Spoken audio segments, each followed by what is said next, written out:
Broken Kanu's way, and Dahui's right out of the centre. It's Kanu, what's he going to do? Oh! Can you believe it? Hello Arsenal fans, and welcome back to a new episode of Can You Believe It, an Arsenal podcast. And to be honest, I have nothing to say. Really, this is going to be a difficult podcast to record because, yes, we were beaten 5-0 by Manchester City. We were deservedly beaten. But it's not just the context of this one match, because you could sort of put one result like that into a box and just throw it off a cliff and never reference it again. It happened many times in the past. It was obviously 10 years to the day yesterday when we lost 8-2 to Manchester United. And obviously that was a game where you could put that in a box and throw it away. But because of the start of the season we've had, it just makes it even worse. And I wasn't expecting anything from this game. I don't think any sane Arsenal fan was. I think Arsenal were well second best in everyone's eyes and were worried about the game. But it was just entirely predictable and we just weren't up for it at all. And it was a really, really poor performance. And it's been a really poor start to the season. We will talk about all of that. We'll talk about the broader Arsenal picture, because this is a podcast now that has to talk about that.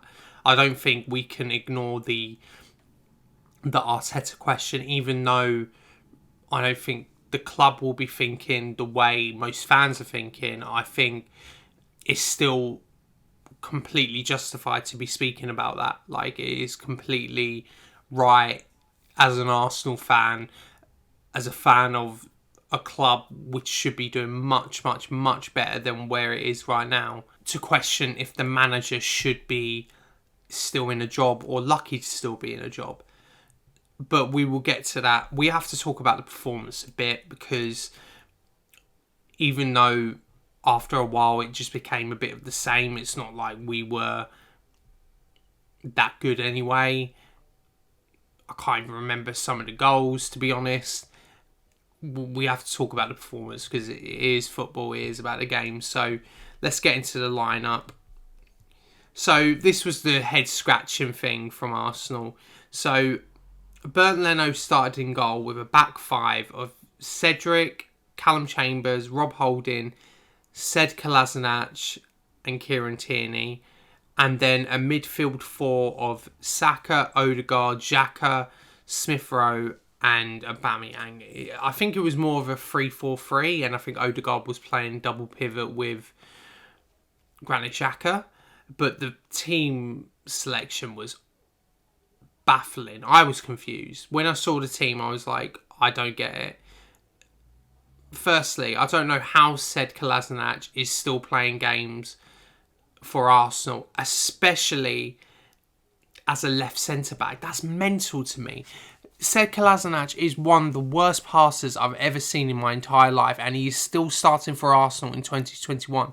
This is the same week that Arsenal were trying to terminate his contract so he could go back to Mesut Ozil at Fenerbahce. And he's starting against the Premier League champions. Like, let's take a moment for a minute to be serious and to comprehend how stupid that is. That selection was dumb. I know Mari got bullied by Lukaku last week. I admitted it and I said that he got bullied. I was in the stands that day and I watched him get absolutely tore apart. It was absolutely awful. But Pablo Mari should have started this game. With the absence of Gabriel, he had to start this game. Even if you started Kieran Tierney at left centre-back and you put Maitland-Niles at left-back, that would have at least been better than Sead Kolasinac, who is the worst passer I've ever seen play for Arsenal Football Club, to start a left centre-back. It was dumb, it was stupid, I don't know why Arteta picked him. Then there were other baffling decisions. Cedric is a poor footballer. I don't care what anyone says. Yes, he's a backup. But he's poor. The deal benefited no one apart from Kia, his agent. That was it. It was a dumb deal. We shouldn't have done it. He came in to the club on loan in a leg brace. He then was injured until basically July, and he was lucky that COVID was a thing because he wouldn't have played for Arsenal if that was the case. And then he still got given a 4-year contract. For what? 1 goal against Norwich on his debut. Fantastic. He shouldn't have started. Callum Chambers obviously started the season as a right back, has now fallen behind Cedric. He didn't start right back against Chelsea, but has now been put at right centre back. It makes no sense. I know it's a bit difficult with Ben White. Do you wonder if Ben White would have started the game at right centre back? But there's no excuse. There's absolutely zero excuse. Then obviously Lokonga got dropped, and he's been pretty much our bright spark in the first few games. And we didn't really play an actual pure central midfielder alongside Granit Xhaka, and we will get to Granit Xhaka. It was a mind-boggling decision, the team lineup, especially since City played with a back four. So I don't know why you had to play a back three here. Shouldn't you match up with City? I know we would have got beaten anyway, but at least we would have had more going forward. And it makes the decision last week against Chelsea not to play back three even more baffling if you were going to play a back three the week after against Manchester City. It makes zero sense. So I was really annoyed by the lineup. When I saw it, I was confused. I think a lot of Arsenal fans were confused. We didn't know what formation we were playing. We didn't know what players were playing in positions. And when you see that, like, football is a simple game. Play the players in their best positions and you will do well. And it just wasn't really beneficial here. I think a lot of players were playing out of position. I mentioned Kolasinac, Chambers. Is he a right back? Is he a centre back? I don't know. But it was just stupid from Arteta, and he has to take the blame for this. It was really not good for him. So let's get into the actual performance. And it didn't take long before Manchester City were ahead. Now, I have to obviously mention, because we had only one shot in this game, that there was obviously a cross very early in the game from Tierney, I think it was, to Saka at the back post, and he nearly got on the end of it. But, I mean, there's no point really looking at that at all. And then City scored with a cross from Gabriel Jesus into Gundogan, and Chambers gets outdone at a cross by Gundogan, who is not tall at all. It obviously reminded me of when Sterling outjumped Rob Holding in the home game against Manchester City last season. But it was just a dumb goal to concede, and obviously we're down 1-0 within 7 minutes. Then Fernan Torres scores the second. I mean, the defending on it was bad. The ball came back in. Cedric took a nick. It wasn't really good defending. Then everyone just let it go through, and Fernan Torres had a very easy goal to score. Now, make no mistake, in the build-up to the goal, Callum Chambers was fouled. He was punched in the face by Aymeric Laporte. It was a foul. I can't believe VAR didn't give it back. It was a really weird foul. We didn't deserve anything on the day, but the refereeing has been poor for all 3 of our games so far this season. Some of the decisions that have gone against us have been ridiculous, and obviously this comes off back of another season where we had poor refereeing as well. And it's not just against Arsenal, it is against everyone. I mean, I'm recording this just after the Manchester United game where they beat Wolves 1-0. And in the build-up to that goal for Manchester United, Ruben Neves had a tackle from Paul Pogba, very similar to the Granit Xhaka sending off. But there was no sending off in that instance. And Man United go and score about 10 seconds later. So it just shows the inconsistency in the Premier League with officials. It's just not really good enough. And then we have to talk about Granit Xhaka. And I mean, the foul that he produces for this challenge is stupid, it's dumb, it's just him getting emotional again and getting frustrated. He is probably the stupidest footballer I've ever seen. He is dumb. Like, he's a very good passer. He can pass the ball very well. He's very good at that. But I just don't understand how stupid he is. Why is he so stupid? He lets his emotions get the better of him. He's an emotional guy, and I get that. And sometimes that emotion can be channeled for good in terms of passion, but I think he was dumb here. It was such a bad challenge.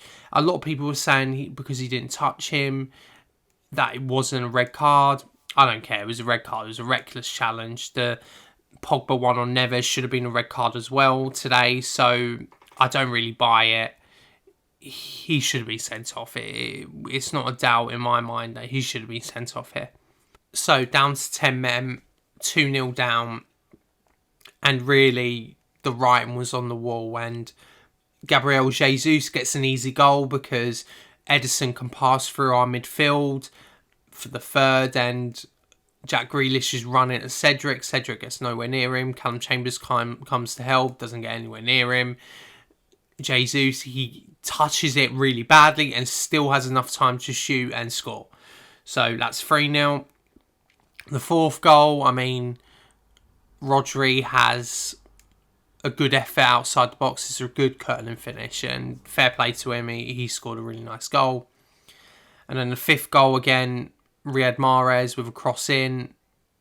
And, I mean, Rob Holding, he's ball watching, and Ferran Torres gets another header into the box and gets another goal. Sorry, another header from a small player, because obviously Gundogan scored the first one. But it just wasn't really good from all of them, and they should really be ashamed of how they defended in that game. And there were obviously chances.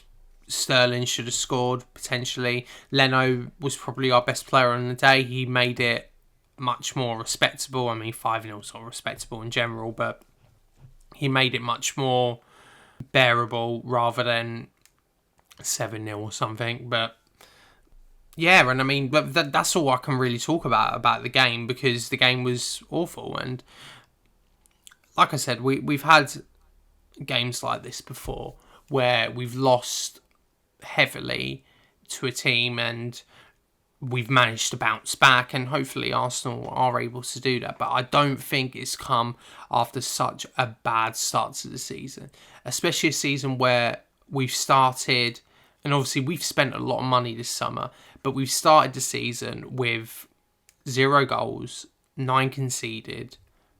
It's really bad. And this is, again, a season where we are without Europe, so we have a week to prepare for games compared to other teams, and this is what we have so far after 3 games. And yes, it's very early. Yes, I understand the opposition were very difficult. Manchester City, the champions of England, and Chelsea, the champions of Europe. They are 2 very difficult games, and the Brentford game, obviously the caveat is about people having COVID, and we went in with a 5th choice striker, but there's no real excuse. We've been handily beaten in all 3 of our games. We have not looked threatening at all. I think on the Premier League website it says we've created 1 chance all season, and that was from Pablo Mari.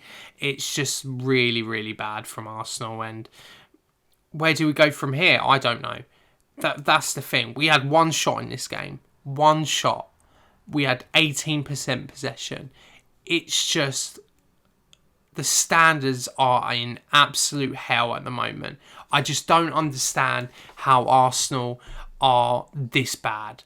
And it comes down to the coach. I mean, I think most of us, me included, started the season with at least a little bit of hope. We ended the season last season well. We had a poor pre-season, but we thought, oh, okay, if we could start the season well, then who knows where we could finish. We won't finish in top 4. That's probably beyond us, but let's get back into Europe.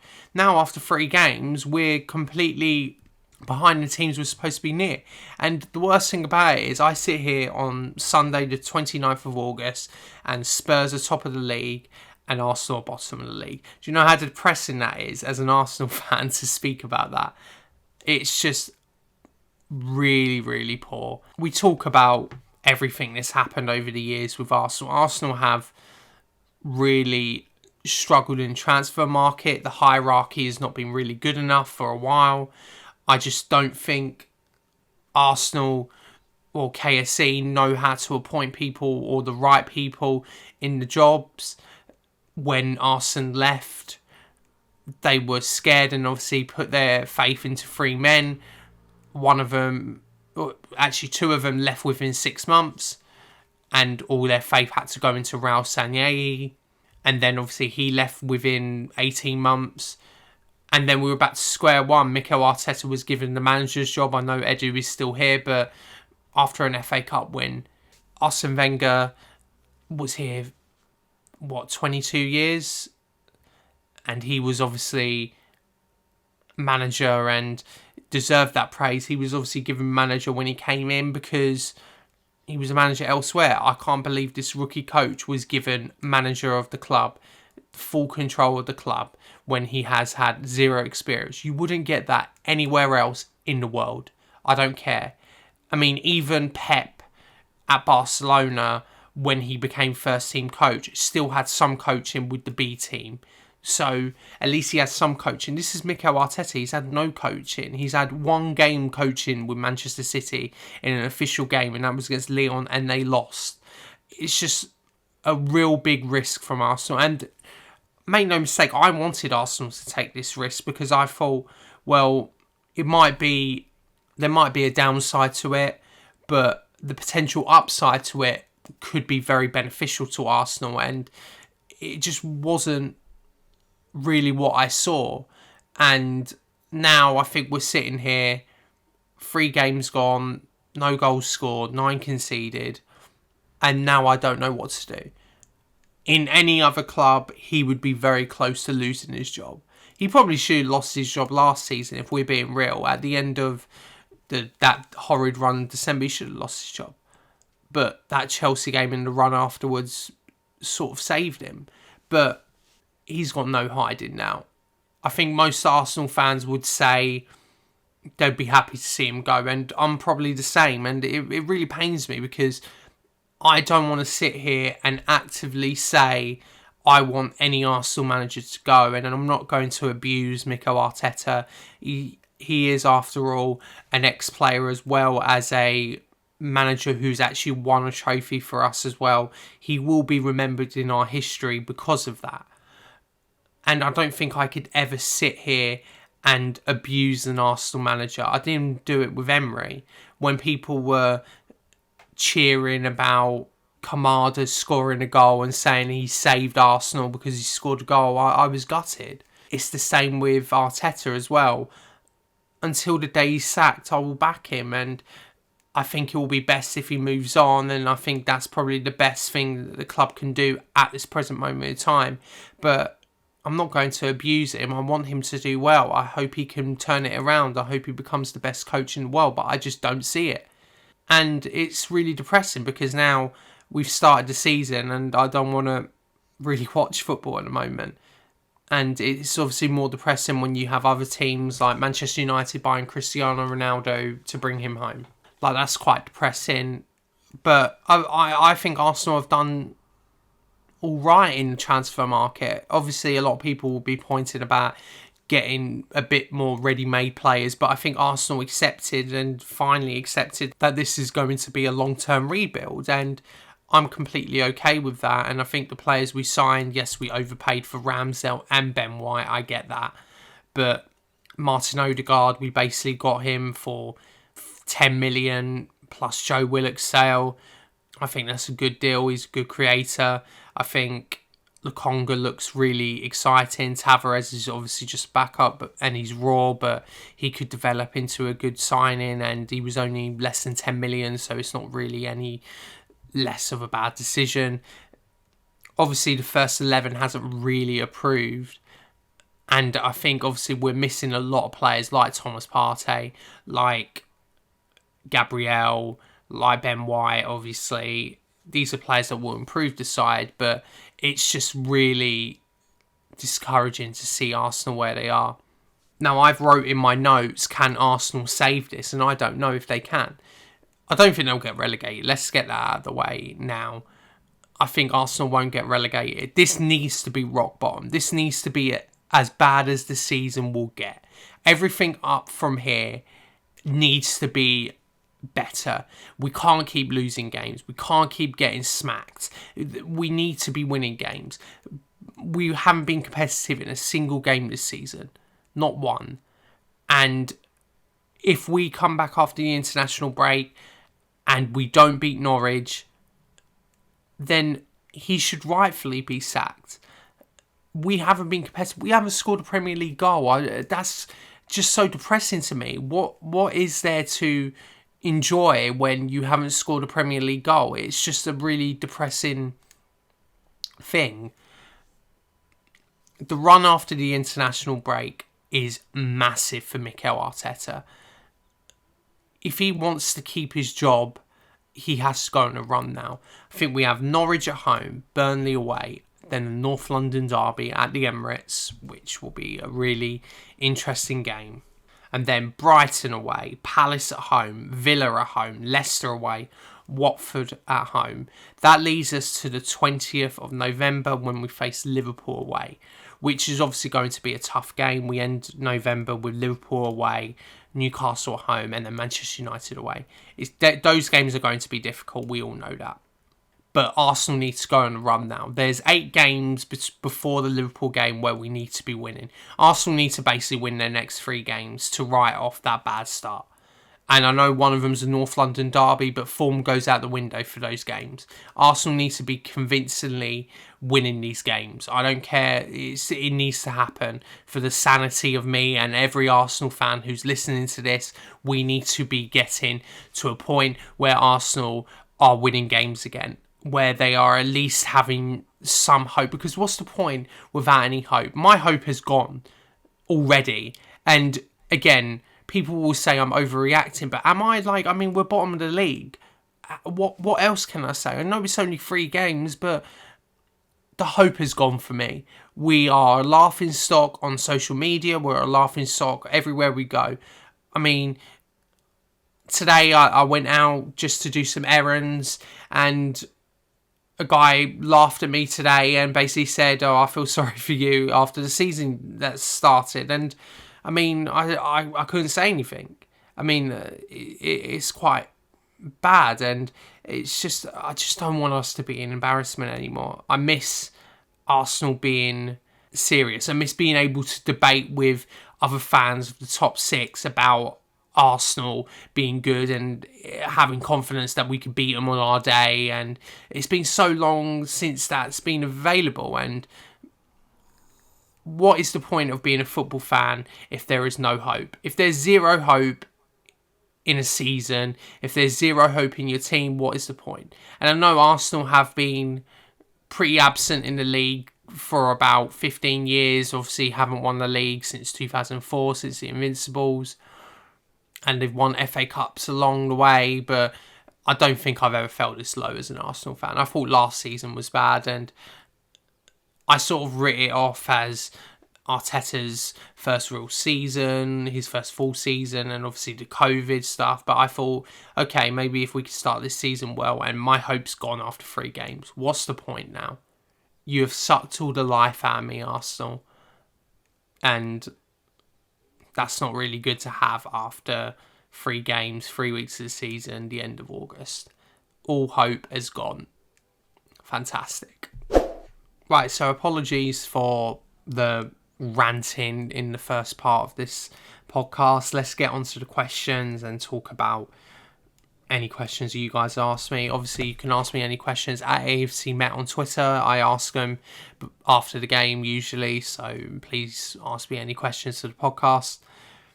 So one's from Captain G Marty on Twitter, and it's not really a question, it's more of a statement. Looking forward to the All or Nothing. I mean, that's the worst thing about it, is that this is getting filmed in front of Amazon Prime documentary cameras, and it's going to be live for everyone, and everyone's going to enjoy this series except Arsenal fans. I mean, it's just going to be a real depressing one. It's just going to be really bad. We're going to look really poor in the behind the scenes, and I mean, there's no way that they can spin this into a positive so far. Obviously, it's about the whole season, so maybe we can justify getting something, but I just don't see it at the moment. And that series, I wasn't looking forward to before the season. I'm still not looking forward to it now. So Arsenal really have got a uphill struggle to really make that series interesting, because if Arsenal win a trophy, and I mean, that's funny enough, me saying it now, but if Arsenal somehow win a trophy, then the season will at least be a reflection of that, but I just don't see it at the moment, so it's not really exciting at all. But another real question from @Odegaard is Magic, or Jack on Twitter, and he asks, what needs to be done before the Norwich game? Is a right back enough? So obviously 29th of August, I'm recording this, the transfer deadline day is on Tuesday. What do I think will happen? I mean, will Arsenal panic now? Will they panic dash? I think they might sign a right back, but I mean, in terms of sheer numbers, that's really difficult. I don't think they can sign a right back, just because the amount of numbers that Arsenal have just precedes any sort of sense to get a right back. Unless they ship 2 right backs out between now and the end of the window, then they're not going to sign a right back. Unless Cedric and Maitland-Niles go, then there's no point in them bringing a right back. I mean, Bellerin, I have no idea where he's gone. I mean, wasn't even on the bench. I know he's fit now, so it's going to be interesting to see what happens to him and what happens to the rest of the right backs. We need a right back. I think I underestimated how bad that situation is. I still think a forward would be good, but I know Aubameyang has just come back, and obviously he's just come back off a hat-trick.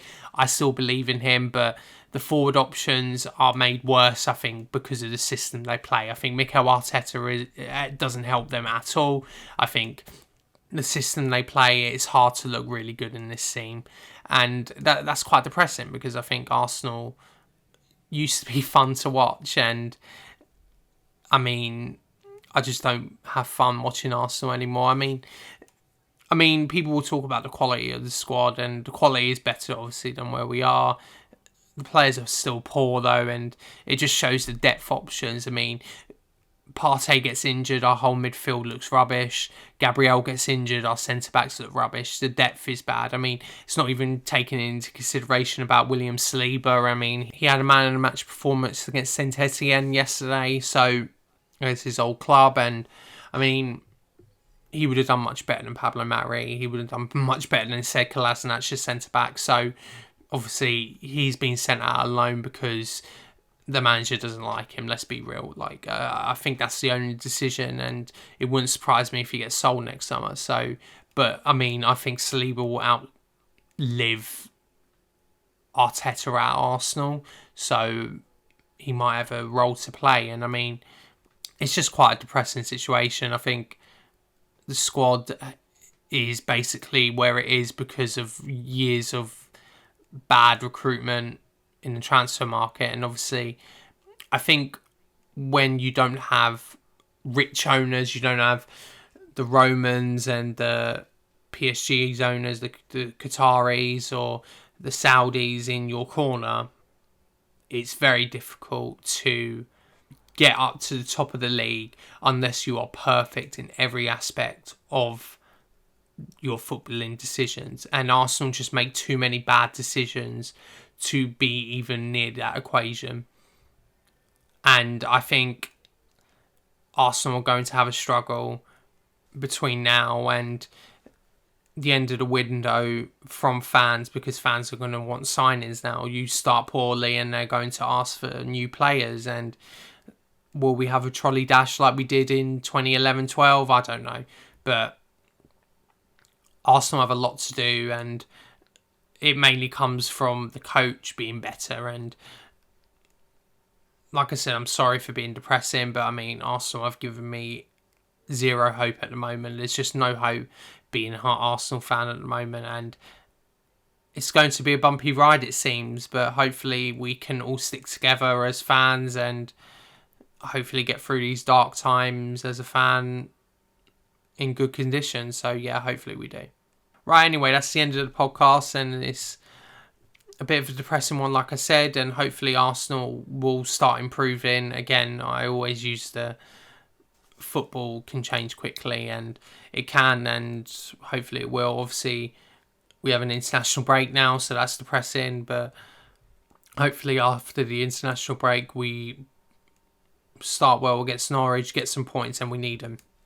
Arteta needs them for his job, and again, I don't know what's going to happen, but it might be a bumpy season. So let's just stick together and hope for the best. Right, anyway, thank you for joining me, and I might do some video content this week. I'll keep you updated on that. Check out my channel. Please like, share, subscribe on YouTube, and give me a review on iTunes and Spotify. But until next time, come on, you Gunners. Well, it's broken Kanu's way, and is right out of the centre. It's Kanu, what's he going to do? Oh!